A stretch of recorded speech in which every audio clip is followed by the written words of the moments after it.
할렐루야 종로중구 대교구 독립문교구장 정승환 목사입니다. 영적 근육 키우기 시즌2 예수님이 만난 사람들. 오늘 우리는 14강 눈이 열린 자에 대해 함께 공부하겠습니다. 사람마다 주어진 삶이 다르듯이 사람마다 가지고 있는 문제도 다 다릅니다. 오늘 우리는 지난 시간에 귀 먹은 자와 다른 눈이 먼 자, 다른 문제를 가지고 있는 사람을 만난 예수님의 이야기를 함께 공부하겠습니다. 오늘 본문을 다 같이 읽어보겠습니다. 성경을 펴세요. 마가복음 8장 22절에서 26절까지입니다. 예수께서 맹인의 손을 붙잡으시고 마을 밖으로 데리고 나가사 눈에 침을 뱉으시며 그에게 안수하시고 무엇이 보이느냐 물으시니 쳐다보며 이르되 사람들이 보이나이다. 나무 같은 것들이 걸어가는 것을 보나이다 하거늘 이에 그 눈에 다시 안수하심에 그가 주목하여 보더니 나아서 모든 것을 밝히 보는지라.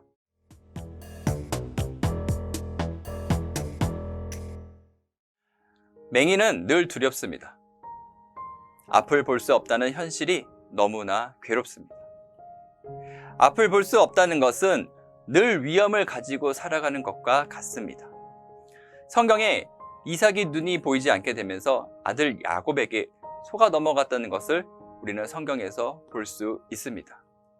이처럼 눈이 보이지 않는 사람을 속이려고 하는 자가 있다면 그 사람은 결국 속아 넘어갈 수밖에 없습니다. 이런 위험이 늘 눈먼 자들에게 있습니다.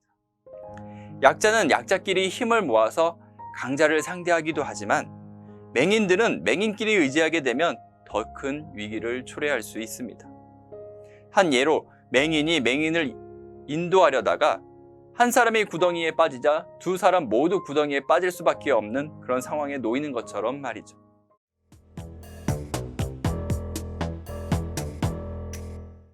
귀 먹은 자처럼 맹인을 치료하시는 때와 장소 역시 중요합니다.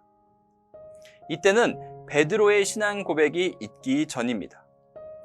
마태복음에서 베드로가 한 신앙 고백은 고백 중에 백미로 불립니다. 그런데 제가 잘못 생각하고 있었나 생각될 정도로 마가복음에서 베드로의 고백을 들어보면 우리가 아는 고백과 조금 다른 것을 발견할 수가 있습니다. 두 개의 고백을 한번 비교해 볼까요? 마태복음 16장 16절입니다. 너희는 나를 누구라 하느냐? 예수님의 질문에 베드로는 주는 그리스도시요 살아계신 하나님의 아들이시니이다 라고 고백을 했지만 마가복음 8장 29절에서는 주는 그리스도이시니이다 라고만 베드로는 고백합니다. 마가복음에는 하나님의 아들이라는 고백이 빠져 있습니다. 주가 그리스도이신 것이 맞는 말이지만 그렇다고 완전하다고 할 수 없습니다. 신앙 고백의 중요한 반쪽을 놓친 느낌 때문일 것입니다.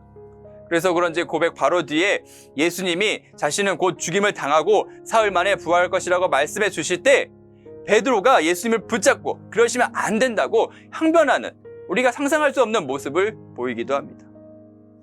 오늘날 우리가 오병이어의 기적처럼 물질의 축복을 베푸시는 주님만 바라본다면 우리는 반쪽짜리 주님을 믿는 것입니다. 주님은 우리에게 물질의 축복만 베푸시는 것이 아니라 우리로 온전한 신앙을 가질 수 있도록 이끄십니다. 오늘 본문, 우리는 예수님의 맹인에게 눈이 열리는 기적을 통해 온전한 신앙으로 이끄시는 것을 우리는 볼 수 있습니다.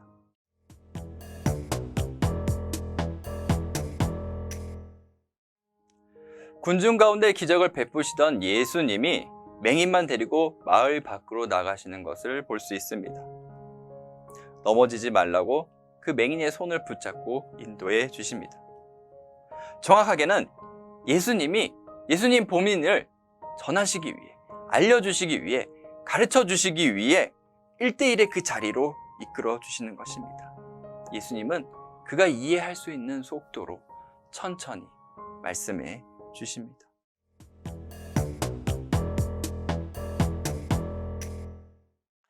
답답합니다. 예수님의 친척들은 예수님을 미쳤다고 하고 예루살렘의 종교 지도자들은 귀신의 왕의 힘을 빌렸다고 예수님을 핍박합니다. 믿을 수 있는 그 제자들조차도 리액션은 좋을지 모르겠지만 정작 예수님의 말씀을 제대로 기억하고나 있는지 그들은 늘 엄한 소리를 하기에 바빴습니다.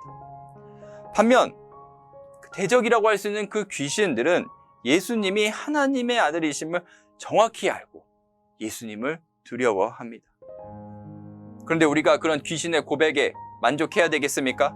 그런 고백을 들어야 되겠습니까? 그런 귀신을 향해서 예수님은 말씀하십니다. 잠잠하라.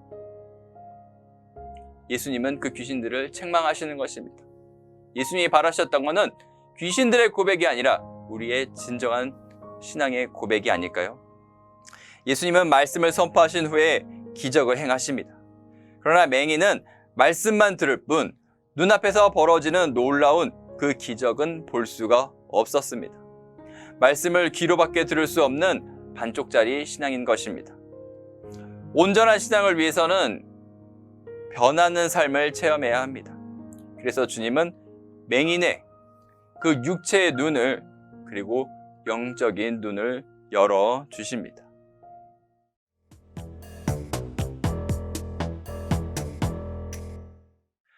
8장 23절에서 25절까지입니다. 예수께서 맹인의 손을 붙잡으시고 마을 밖으로 데리고 나가사 눈에 침을 뱉으시며 그에게 안수하시고 무엇이 보이느냐 물으시니 쳐다보며 이르되 사람들이 보이나이다. 나무 같은 것들이 걸어가는 것을 보나이다 하거늘 이에 그 눈에 다시 안수하심에 그가 주목하여 보더니 나아서 모든 것을 밝히 보는지라. 눈에 침을 뱉으시며 죽은 눈을 안수하시고 물어보십니다. 무엇이 보이느냐? 일부 시력이 돌아왔지만 그의 시력이 완전한 상태는 아닙니다. 두 번째 안수를 통해서 눈은 완전히 밝아져 이전과는 달리 모든 것을 인식하게 되고 통찰력을 얻게 됩니다.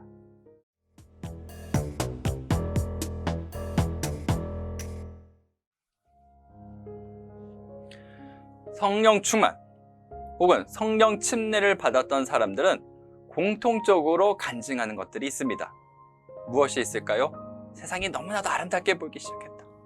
세상이 이렇게 아름다웠는가? 라고 그들은 고백합니다. 왜 그럴까요?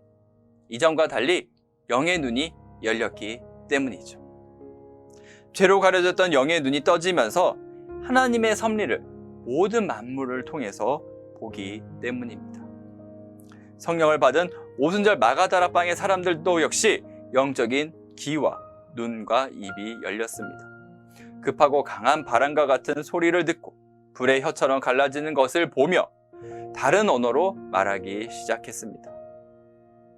왜 우리에게 이 말씀을 주시는 걸까요? 밝게 빛나는 눈을 가지고도 감사하지 못하고 어둠에 갇힌 자처럼 두려움에 그 가운데 있다면 지금 즉시 성경을 꺼내서 보세요. 그리고 읽으세요. 오늘 말씀처럼 주님이 우리를 온전한 신앙의 길로 인도해 주실 것입니다. 필요하다면 우리에게 기적을 베풀어 주실 것입니다. 말씀을 통해 성숙하여지고 성장하는 우리 성도님들 되시기를 주님의 이름으로 축원합니다. 기도하겠습니다. 오늘도 우리를 온전한 신앙의 길로 인도하시는 하나님 감사합니다. 죄로 가려져 있는 우리 영의 눈과 귀와 입이 열리게 하여 주시옵소서. 그리하여 날마다 기적을 체험하는 그 기적의 주인공이 될 수 있도록 우리를 인도하여 주시옵소서. 예수님의 이름으로 기도드립니다. 아멘. 할렐루야. 오늘도 성령으로 충만하여 기적을 체험하는 삶을 사시기를 주님의 이름으로 축원드립니다. 할렐루야.